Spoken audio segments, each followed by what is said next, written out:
Joshua chapter 5 is what we're up to. Let me read a couple verses before we get started. As the title says, the test of leadership is your private time. And we're going to find men in the Bible that their private time was good, and you see the good that resulted in it. But then when they use not so much good in their private time, what you do in secret, you'll be rewarded openly.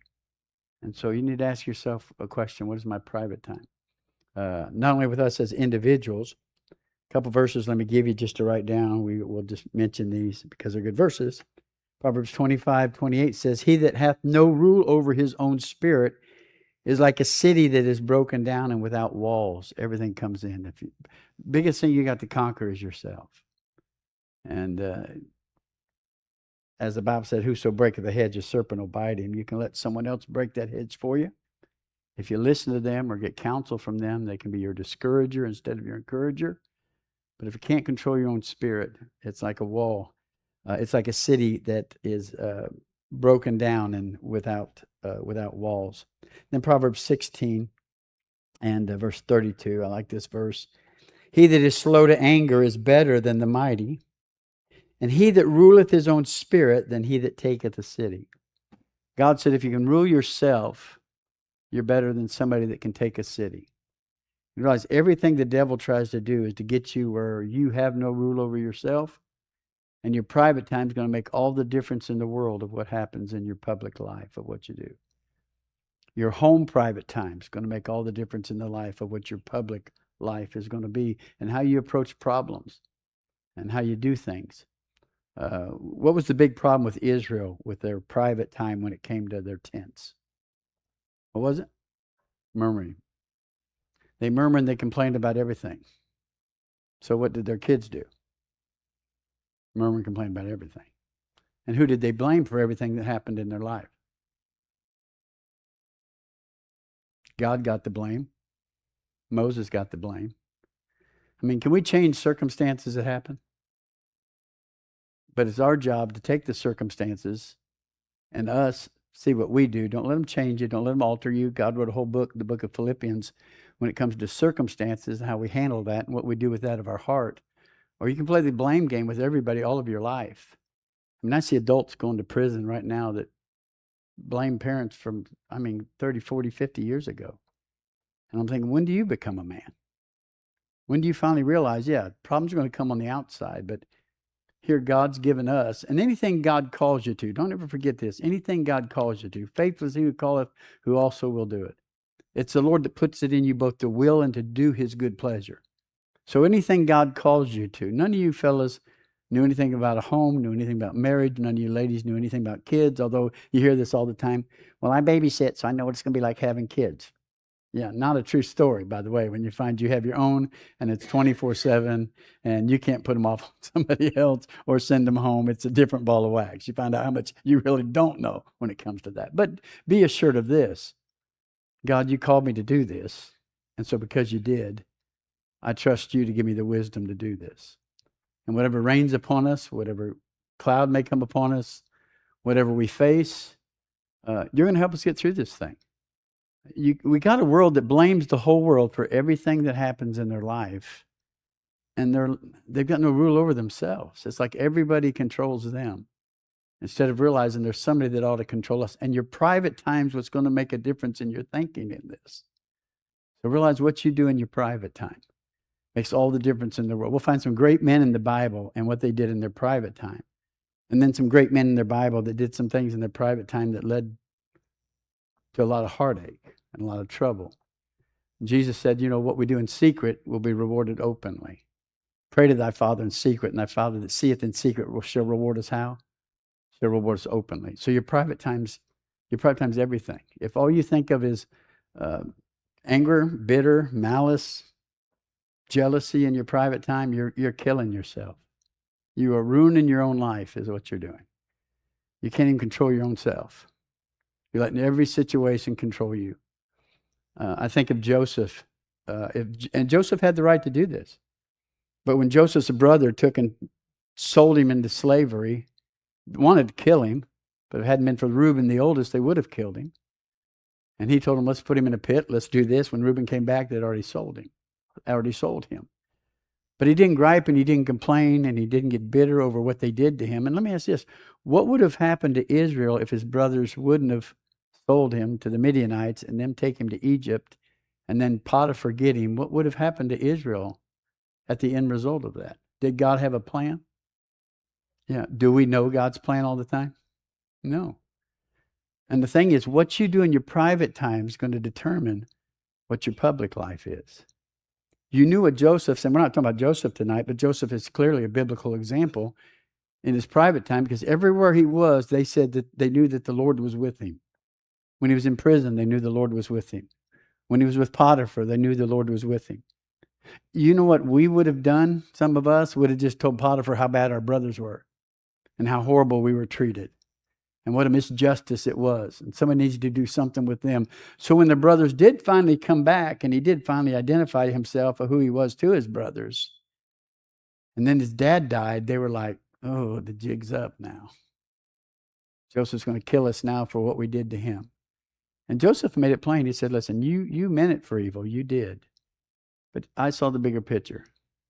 God meant it for good. And I'm not only going to take care of you, but I'm going to take care of your kids. I'm going to take care of your family is what I'm going to do. So whatever it is you're going through, you can in your private time murmur and complain and gripe. You can just totally ruin your life. You can just take all the joy out. Everything's a blame on everybody. And then you go looking for things to blame about, for things that are happening in your life, or to realize there's a God that's bigger than everything I'm happening in my life. And there's a God, I may not see the purpose. I may not understand the purpose. It doesn't seem like it makes any sense. And I can't see how he's going to get the glory out of this thing. All these years later, here, God got the glory, put Israel where he needed to be, where they were safe. They weren't in war. They weren't in danger of somebody killing them. They did make slaves out of them, but for some 400 years, they swelled from 72 to over, 2 or 3 million that they went into the promised land with, or went over into across the Red Sea, headed to the promised land. They didn't make it for another 40 years. But how did it all start? By a horrible situation. So you determine a lot in your life by choices that you make, and you hear that all the time. But here's a great Bible truth. Moses is off the scene now. Joshua's there. They just crossed the Jordan River. They took the 12 stones that they said, take the 12 stones out of the river, put them on the side by Gilgal over on the promised land side. So when your kids in the future say, what are those 12 stones? You can tell them, this is what God did for us. God let us walk over on dry ground. It wasn't like the Red Sea that split hither and thither. This was a river that was flowing at the time when it was flowing out of its banks. Think of the pictures that you saw of the flood down there in Alton, and the rivers were out of its bank and up into the city and up on the mall salvage car that you see all the time.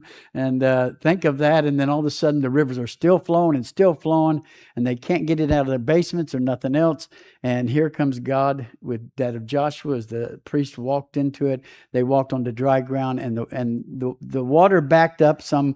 Well, we decided that it was about 8 miles from them that backed up, and it stood and it waited till they got over on dry ground, that God did all of that for them.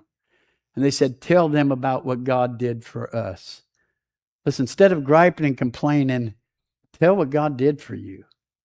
Talk about you're here for a reason. You're saved because somebody loved you and had some influence on your life that brought you to the Savior. Talk about Jesus. He's the best thing to talk about. And then he said, take stones and put where they're standing, so when the water is down, they'll see the stone pile stand up, and they'll say, what's the stones out in the middle of that? And they say, yeah, that's where the priest stood. That's where they stood, and God held back everything. So they see it in the midst of their storm, there's a God that delivered, and then they see on the other side, there's a God that can deliver from any storm that there possibly is. They come across now, and now as they come across, they're going to make a new covenant that they didn't do. They did it with Abraham. They didn't do it after they come out of Egypt. And so God's going to reinstate that with them. They didn't in the wilderness. And then they're at Gilgad. God's going to even tell them the reproach of Egypt's now rolled away from you. Now it's cut off for you. It's rolled away. God talks it in the New Testament now that there's a circumcision of the heart. What God does with us, it takes the junk and the trash out of our heart, that we can be usable for him. Don't put the trash back in. Don't put the junk back in. What you do in your private time is going to determine what you do with your life. What you think with your mind in your private time. You're your worst enemy. All of us are our worst enemy. All God's people said. You can convince yourself something. And we got a world, and it hasn't just been now. It's always been. Everybody's compared to somebody else, or you got to be like someone else, or Hollywood tries to put up the model of what everybody should look like and what every guy should look like. Everybody can't be big and muscular like me. I mean, they put up what it is. Yeah, maybe not. Okay. But God made you the way he wanted to make you. If you're that proud of yourself for everybody to view, it's not us they ought to view, it's a God that they ought to view. And to realize God made us, and thank God that he is. All of us are fearfully and wonderfully made. You got to accept the one that made you, which is God that created you. And so when you kick on someone else, you're kicking on the Creator. This verse comes to my mind probably more than any, since I've had opportunity to see some things in the courtroom, and that is, who are thou that judgest another man's servant? That's God's servant. What does it do? I got condemning God's servant. He'll stand before God and give an account. I got to give an account of myself. That's enough to keep me busy. May not do things the way I do, may not handle things the way that I do, as long as it's scriptural. I mean, may see things different than I, but who am I to judge him? He's God's servant, not my servant. And we'll find out tonight. He says, if you're not for me, you're against me. Man, if you're with me, if not, you scatter abroad. You're a divider. You're a separator. And the worst separation of all is to separate, whether it's your marriage, whether it's out of your home. When it comes to things that come into the Lord, and we're the ones that do it, we can't blame God for circumstances and situations, because God's got a will for all of us, and he'll help us through all of that. If we'll take the mindset, instead of thinking it's got to be the way I want to, instead of, okay, God's pruning me, God's shaping me, God's molding me, because there's something I need to know down the road that God's letting me go through right now, that he can use me for his honor and his glory. And if I never understand it, Peter asked him the question. He says, what I do now, thou knowest not. God doesn't have to explain to us. And when we get to heaven, we'll know like he knows. A lot of things we worried and fret about and used our mouth to talk about or think about, we thought, can I have one more chance? Could I go back and get one more go at this? Because if I would, I'd handle my life a lot different than what I'm handling right now. Your private time. The test of true leadership is your private time. You see some that they think are great leaders, and then you find out here when it comes to fruition of what was done in private time. It's so important when nobody sees, when nobody knows, when you're by yourself. The trust, you're leading somebody else. Somebody's following. Every one of us, somebody's following. So look what he says here in verse number 10. Let's go through a couple things that Joshua wanted. And before anything, Joshua wanted to know that God was going to be with him. And God promised that he would be. And that's the big thing we cry out for, that we want God to be with us. And he promised that he would. Let's read through these scriptures here. Verse number 10. And the children of Israel encamped in Gilgal, kept the Passover on the 14th day of the month at evening in the plains of Jericho. And they did eat old corn of the land on the morrow after the Passover, unleavened cakes and parched corn in the selfsame day.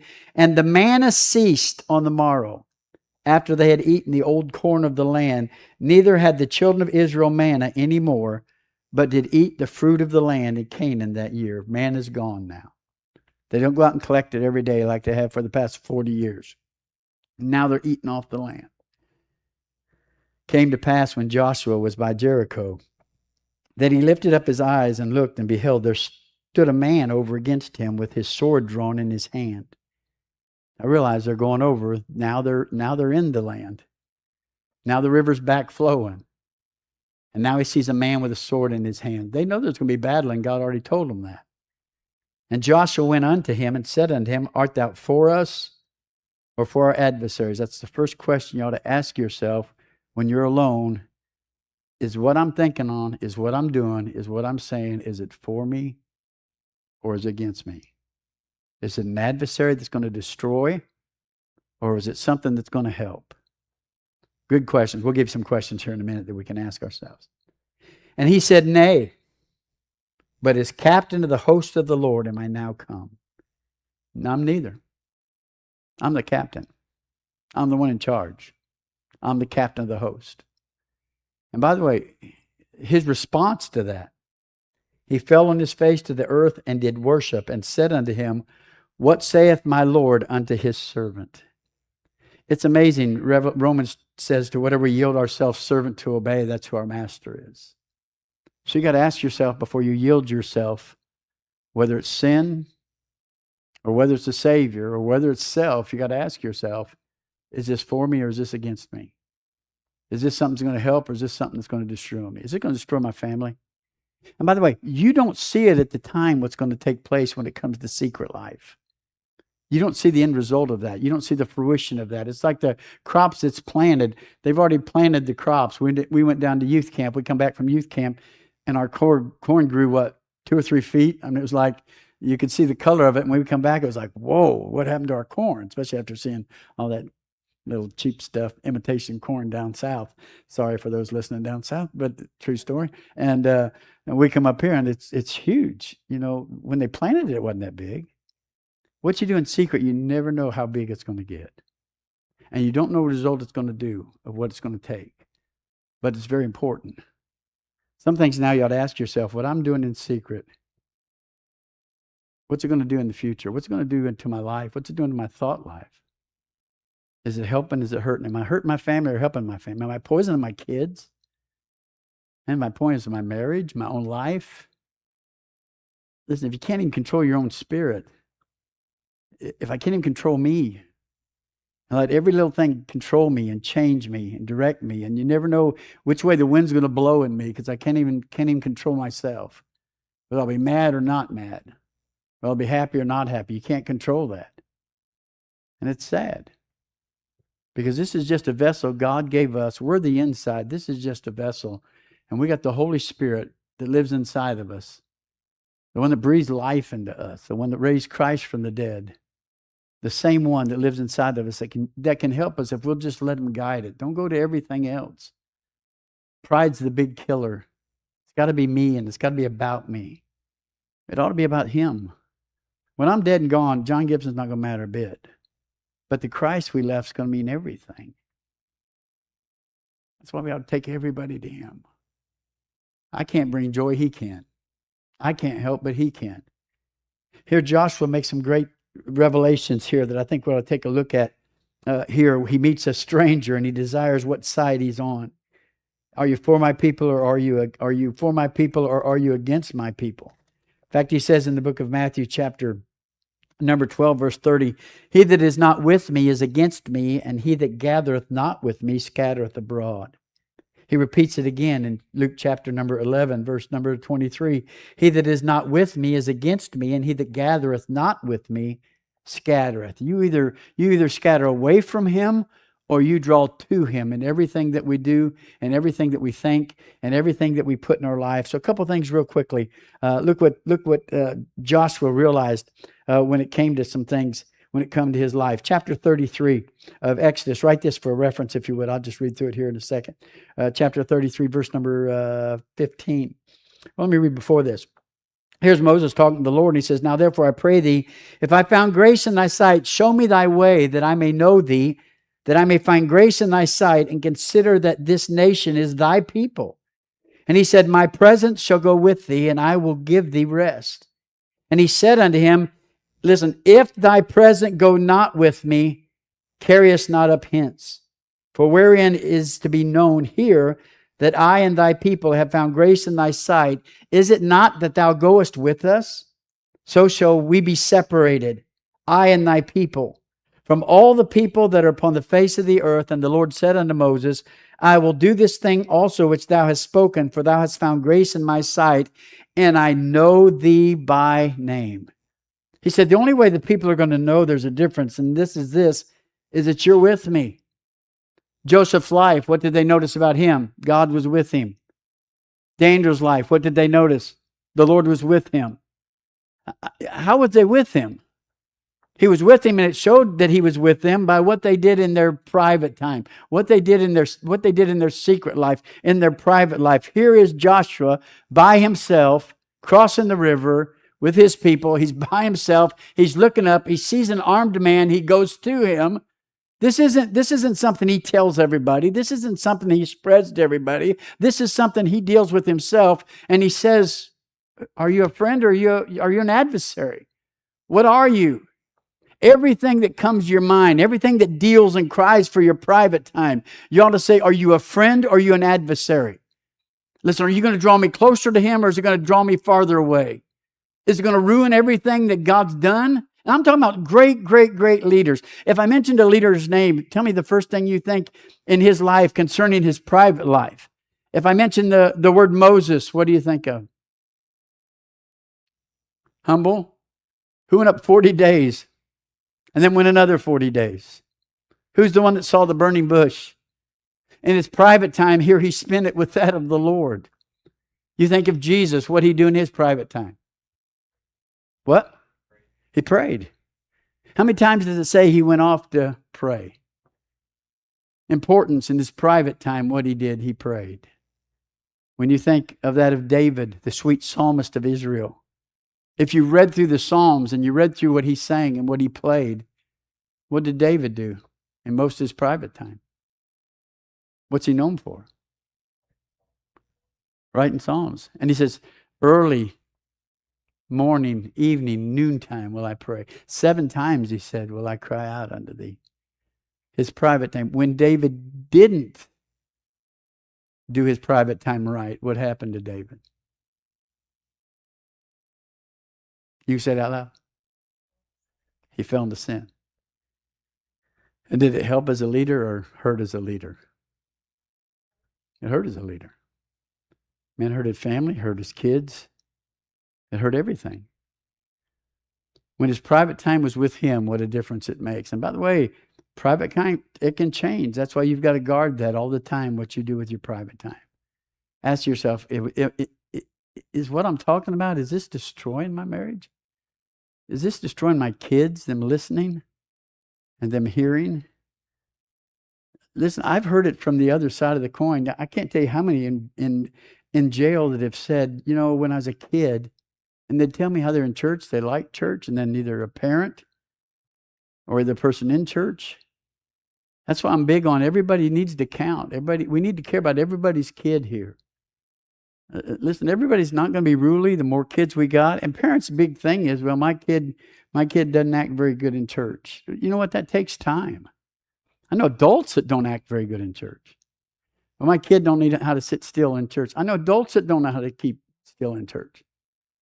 I mean, an age isn't an issue of that.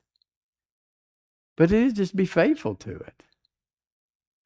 But I don't ever want to be one that looks back and says, I left Eastland Baptist Church because when I was a kid, something the preacher did or said, or one of the members did or said. And by the way, that's not an excuse for not serving God because of people, but people do affect you. And I sure don't want my family, because if I get out, what's going to happen to my family? They're going to get out. What you do in your private time. So what did he do in his private time? What's the deal about this? What did Joshua do in his private time? A couple things he need to ask himself. When you meet someone, here's the privacy of his meeting as he goes. Public victories are by what you do in your private. Public falls are by what you do in your private. Marriages don't break overnight. Lives aren't ruined overnight. We yield to something. And then the more we yield to it, the more it becomes a part of us. And instead of confessing and forsaking and God giving us mercy like he does. And by the way, he didn't go around telling everybody. Some people you would never know they love the Lord. I mean, you would never even know. I've had folks even ask about people that go to church. They all see Christ in us. When they saw it, he said, listen, the one thing I want more than anything, as Joshua said, I want that the Lord was with me. When Caleb used to play football, the kids would brag about how bad they were, and it was an intimidation thing. And he'd tell me, the kids are saying this, and we had one kid that went to our church and said, it's spitting on our hands, and they're getting mean. And I told Caleb, I said, listen, son, just let your pads do your talking. Just don't say anything. Just go out there and just plow into them. Just let your pads do the talking. Don't say anything. Get up, go back to the huddle. Let your pads do the talking. Your life will talk a lot louder than your mouth. Most men will proclaim everyone their own goodness. They tell how good they are, how great they are. They're easy to do. But your life shows a lot more than that of your lips shows. Look what God promised to Joshua as he portrayed him and said to Joshua what he would do. And he knew that the Lord was with him. In fact, all around them knew that the Lord was with him. God promises, chapter 1, verse 5, chapter 1, verse 5, there shall not any man be able to stand before thee in the day of thy life. As I was with Moses, so will I be with thee. I will not fail thee nor forsake thee. Listen, this is what they call precedent in the courtroom. You grab something that's been tried and proved, and you can bring it up and say, listen, I'm bringing this before the judge because now it's precedent. Now here's a God that's unchangeable, a God that's no respecter of persons. Mark it down, as he was with them, he'll be with us. And even made it plainer to us in the New Testament because he says in the book of Hebrews, chapter 12, I will never leave thee nor forsake thee. I'm always going to be with thee. No matter what I called you to do, you make known. I'll give you the wisdom to do it. I'll do it through you if you let me. Just trust me. Just have faith. Depend upon me. And as he says, I'll never leave thee or never forsake me. Never forsake thee, as he portrayed there. Verse number 7, he says the same. Only be thou strong and very courageous, that thou mayest observe to do according to the law, which Moses my servant commanded thee. Turn not to the right hand nor toward the left, that thou mayest prosper whithersoever thou goest. Verse number 16, he says this to Joshua. He says, and he answered Joshua, saying, all that thou commandest we will, Joshua said, we will do, and whithersoever thou sendest us, we will go according as we hearken unto Moses in all things, so we will hearken unto thee. Only the Lord thy God be with us, as he was with Moses. Whosoever he be of us doth rebel against thy commandments, and will not hearken unto the words of all that you commanded him, he shall be put to death. Only be strong and of good courage. God makes it very plain. Verse 10 makes it plain. Even the enemy heard of them. Verse 10 says, when we heard how the Lord dried up the waters of the Red Sea for you, when you came from Egypt, and what he did to the two kings of the Amorites that were on this side of Sihon and Og, whom you utterly destroyed, and as soon as we heard these things, our hearts did melt, neither did they remain any more courage in us, in any man, because of you. For the Lord your God, he is God in heaven above and in earth below. Listen, you don't have to go to everything else. Our whole life ought to be trying to get people to Christ. He is the solution. He is the answer. It doesn't matter how far they've fallen, how broken they may be, what vice may have a hold of them, and even consume their private time to the place where it's consumed their public time.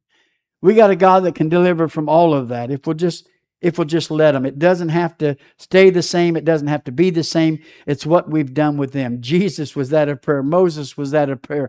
David was that of prayer. And when it wasn't, we saw the results of what he did. So just because in the past you say it's gone good. I was with my brother Bill one time, and he picked up a lady early in the morning hours. And she drove we were in Oklahoma, Muskogee, and she drove from, I don't know where she drove from. She'd been driving all night. And my brother pulled her over, and he says, hey, you've been swerving. Well, I've made it safe all the way this far. Oh, okay, ma'am, you can go. It's okay. It's good. Not that you're falling asleep and we're weaving all over and 5 people off the road. That doesn't really make a matter. But I think we think that in life. Because God's been so good in the past, it's just going to go on. It's an everyday walk with him. It's an everyday, what we do our time with him and dedicate it to him. But some things to ask ourselves when it comes to that of him.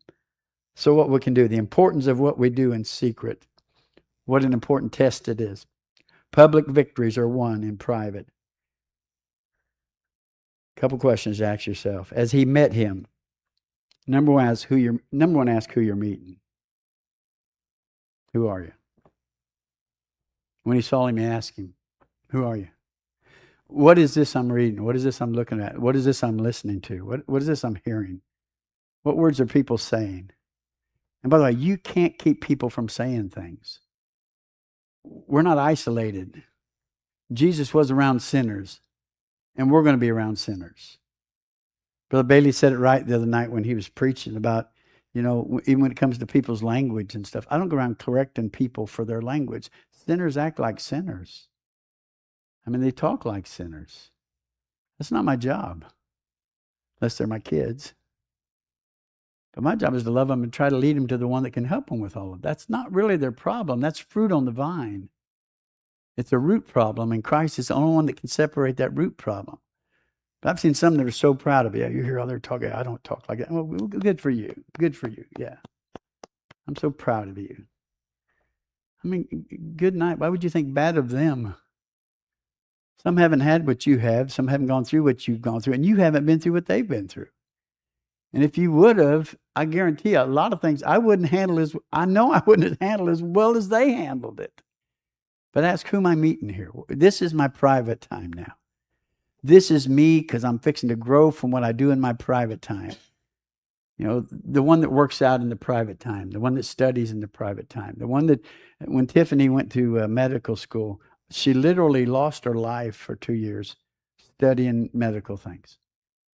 And others of you have too, learning things for what your job is.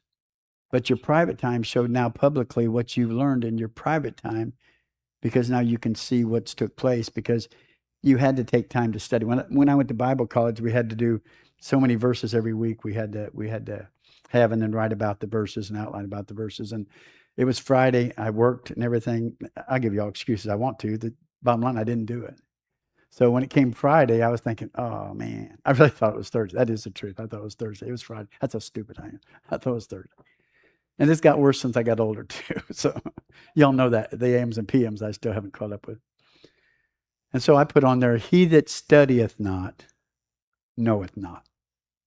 That's all I wrote on the paper. And I turned it in. Didn't have 2 pages outlining what the outline was I was supposed to have. I just put, he that studieth not, knoweth not. He gives me back a paper, 100. He said, but don't try this every week. I thought, hey, I got the key to this thing. But it's true. It shows what you do in your private time. Even with ourselves, anger, fear, spouting off, no peace. We've got the one that gives peace. We got the one that gives comfort. We got the one that'll forgive. We got the one, if we messed up, he'll help us through it. You don't have to go by everybody's range. Here's a God that'll help you. So ask yourself, first of all, who you meet, and then ask them, whose side are you on? Is this going to hurt me, or is this going to help me? Is this going to draw me? What's your goal? What's your life's desire? If it's drawing closer to the Master, you ought to ask yourself, is this going to help me reach my goal of drawing closer to the Master, or is this getting me farther away from it? He asked him when he saw him, he said, who are you? And then he said, whose side are you on? There's only 1 or 2 answers. Either you're for me or you're against me. This is going to help me, or this could destroy me. And we all think we're an exception to the rules. That'll never happen to me, never happen to my family, never happen to my marriage. We think it'll never be me. We all think we're an exception to the rules. And you can't control when somebody else does something. Some things it's totally out of your hands when somebody does something, even in the family. But how you respond to it is how we stand before him. And realize is it going to keep my time? You can waste all your time with it, or you can realize the one that really needs to fellowship with you and talk with you. And then ask yourself this, where are they directing me? Are we headed for trouble, or am I headed for direct victory? If I'm letting them in, where's this going to lead me to? Because y'all know the more you put time in something, the more you crave to put time in something. There's some things, I never did golf until finally, I think Brother Jerry McDonald took me golfing one time, and I never did golf. But after I started golfing, I golfed more and more and more. And then Brother, I'm trying to think, Harold Boyd gave me a set of golf clubs. It's cool because he was going to sell them to my brother, but he gave them to me. But anyway, so he gave them to me, and I think they were like Homer Palmers. I think they're from 1950 or something. They were wood clubs, but they're pretty cool. And but the more I got into it, the more I wanted to do it. That's with anything in your life. You open up a door, and now it's going to be time. And there's nothing wrong with some things, you know, but then some things, if you're not careful, they'll take all your time. And then it'll be to the place where you got to ask yourself, where's this leading me to? Where's this going to? Where's this headed to? He asked him when it come to him, you know, and then what place you place them in your life. How valuable are they to you? He asked him who he was, and he says, well, I'm the captain of the host. By the way, he is the captain of the host. He is the very God. In fact, as the Bible describes him, the Lord is the man of war. The Lord is his name. In Moses' song in Psalms 15, he said, he's a man of war. The Lord's his name. He's the one that won victory for us when it came to them.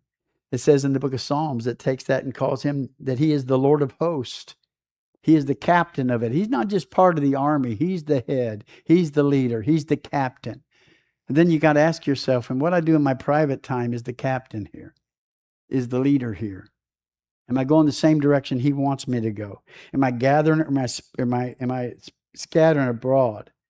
And then who am I following willingly? Am I a servant for the cause of Christ, or I become a slave to something that takes me away from Christ when it comes to that? And what's going to be the results of me following this? What's going to take place? Listen, nobody knew of Joshua except recorded in the Word of God here. And Joshua realized he was standing on holy ground. Do you feel like it's holy ground in your private time? God said, take off your shoes. You're on holy ground. You're with me now. And because you're with me, and the Bible says, loose your shoes from off your feet, for the place wherein you stand is holy ground. Who else did he say that to? Of course, Moses. And then Joshua did so. And Joshua's fixing to lead them to Jericho. But he gets a game plan from God. He gets everything from God. Where'd he get it from? He got it from his private time. All of us are leaders in some sort. All of us. But your private time, mark it down, the test of true leadership. People follow people all the time. How did they follow Jim Jones? How are all those killed and drink Kool-Aid? Was it Jim Jones? Is that the right name? Okay, yeah, drink Kool-Aid. How many follow people to riots and all this? Some can get a fellowship and think it's a leadership because of personalities. The true test of leadership is what you do in your private time. And ask yourself, who's this with me? Who are you? Where will I go if I follow you? And is this holy ground or is this unholy ground that I've just entered? And then what's it going to do with my life? David, great illustration. David was on holy ground lots of times because God even says he was a man after God's own heart. But that night when king should have been out to battle, he wasn't where he was supposed to be. And so we got to look at something that he probably never would have saw. And then when he did, he's no longer on holy ground, but now he's on lustful ground. In his private time, now he asks for that which is unholy, calls for it, even got a warning from Ahithophel, his counselor, which was Bathsheba's grandpa.